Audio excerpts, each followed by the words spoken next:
Dati akong nagtatrabaho bilang project manager sa isang tech company. Night shift ako dahil nasa California ang headquarters ng kliyente namin. Nagmamaneho ako papuntang trabaho mula FCM papuntang UP Ayala Land Techno Hub, Commonwealth.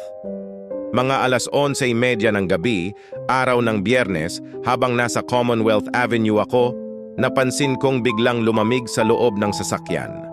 Nasa batasan na ako noon. Hindi ko pinansin dahil alam kong bukas ang aking ikatlong mata.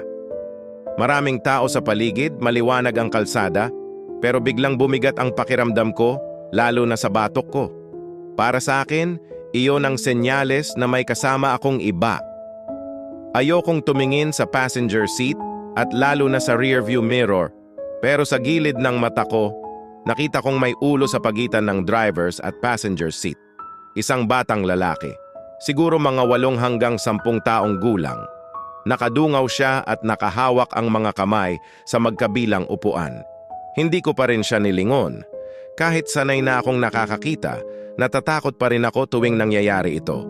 Napansin kong bumibilis ang tibok ng puso ko, kasabay ng pagbilis ng takbo ng kotse. May speed limit sa Commonwealth at alam kong lumalagpas na ako. Hating gabi pa naman ng Biyernes at marami ang posibleng nakainom na pauwi na. Pumikit ako saglit. May pupuntahan ka ba? Tanong ko sa kanya. Hindi siya sumagot, hindi rin gumalaw. Okay lang na sumabay ka, pero pwede bang ganyan ka lang? Kinakabahan kasi ako. Ayokong maaksidente, malulungkot ang nanay ko. Wala pa rin siyang sagot. Medyo mahaba na ang biyahe. Kaya unti-unti kong napakalma ang sarili ko. Hindi ko pa rin siya nililingon, pero nasa peripheral vision ko pa rin siya. Maya-maya, bahagya siyang lumingon. Hindi ako sigurado, pero parang ngumiti siya. Paglagpas ko ng flyover papuntang Luzon, napansin kong mag-isa na lang ako ulit. Hindi na malamig at hindi na rin mabigat ang batok ko. Pagdating ko sa opisina, ikinuwento ko sa kaibigan ko ang nangyari. Doon ko napagtanto na baka sumabay lang siya pauwi. Ang lugar kung saan siya nawala ay malapit sa isang kilalang memorial chapel. We'd love to hear from you.